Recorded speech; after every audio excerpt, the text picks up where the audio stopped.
ये मसाला बिल्कुल नहीं है, विद्या कसम खा रहा हूँ, विद्या कसम खा रहा हूँ। मेरे पापा बीच बीच में ऐसे ऐसे डायलॉग मारते थे। मेरे पापा इंजीनियर हैं, ठीक है, तो वो टरबाइन्स का काम करते हैं। तो एक बार एक कंपनी में टरबाइन का काम करने गए, वहां के मालिक को समझा रहे हैं ये करना पड़ेगा, वो करना पड़ेगा, यहाँ से ये वाला पोर्शन हटा देंगे, यहाँ पे डायरेक्ट कनेक्शन कर देंगे, स्टीम यहाँ पर आएगा, तारे यहाँ निकाल लेंगे, जनरेटर काम कर जाएगा, ये वो प्लांट निकाला।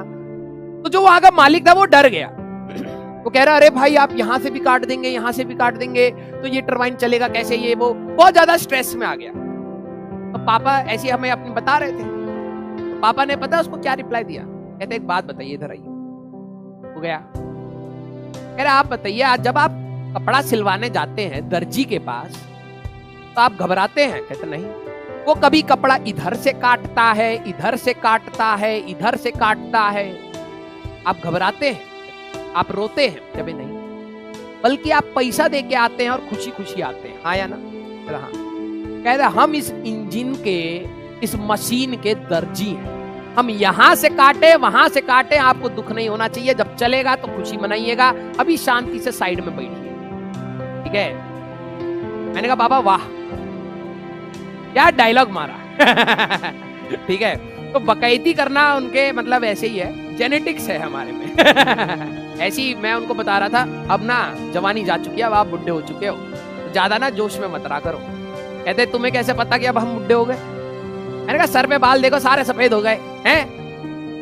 कहते जिसको तुम बुढ़ापा कह रहे हो ना, हम इसी को बेचते हैं मार्केट में। मैंने कहा हैं? मैंने कहा पापा ये कब से काम स्टार्ट कर दिया बाल बेचने वाला? कह रहे बेटा जब हम जाते हैं ना तो ये जितने बाल सफेद है वही से काम आता है। मैंने कहा कैसे? कहते बेटा दुनिया को ना ये बुढ़ापा नहीं, ये एक्सपीरियंस दिखता है। उनको लगता है कि ये बंदा सालों साल इस टाइप की मशीनों पे काम किया है तभी बाल सफेद हुए हैं, तो झट से काम मिलता है। तब तक हम मम्मी को देखे, मम्मी अपने बाल देख रही है, हमारे तो सफेद ही नहीं हो रहे, कब हमारा चलेगा घर में जी। मम्मी अपना पुताई वुताई सब छोड़ दी। हाँ, और घर में हमारी भी चले। एक और है कि भाई जब मैं IIT में था तो मैं 3rd ईयर में फेल कर गया था न्यूक्लियर फिजिक्स में, ठीक है। तो मैं अपनी लाइफ में पहली बार फेल करा था और मेरे को एग्जाम देने के बाद ही पता लग गया था कि मैं फेल कर गया हूँ, क्योंकि मैं एग्जाम में सो गया था। और मैं एक दिमागी रूप से तो एग्जाम दे रहा था, मुझे लग रहा था भाई सारे आंसर लिख दिए। फिर जब टीचर ने वो शीट खींची तब लगा रहे भैया हम तो सपने में लिख रहे थे। और मैंने सबसे पहले अपने पापा को बताया कि मुझे चाहिए था कि यार कोई तो ऐसा एक एटीट्यूड मिले कि जिससे हम इस चीज से उभर पाए। तो मेरे पापा ने एक लाइन बोली थी और उसके बाद मैंने उस लाइन को अपने शरीर के अंदर रग रग में डाल दिया। ये मसाला बिल्कुल नहीं है, विद्या कसम खा रहा हूँ, विद्या कसम खा रहा हूँ। तो पापा ने मेरे को एक लाइन बोली थी, वो इंजीनियर ही क्या जो कभी फेल ना किया। मैंने कहा वाह वाह पापा वाह, क्या डिग्री दिलाई है आपने।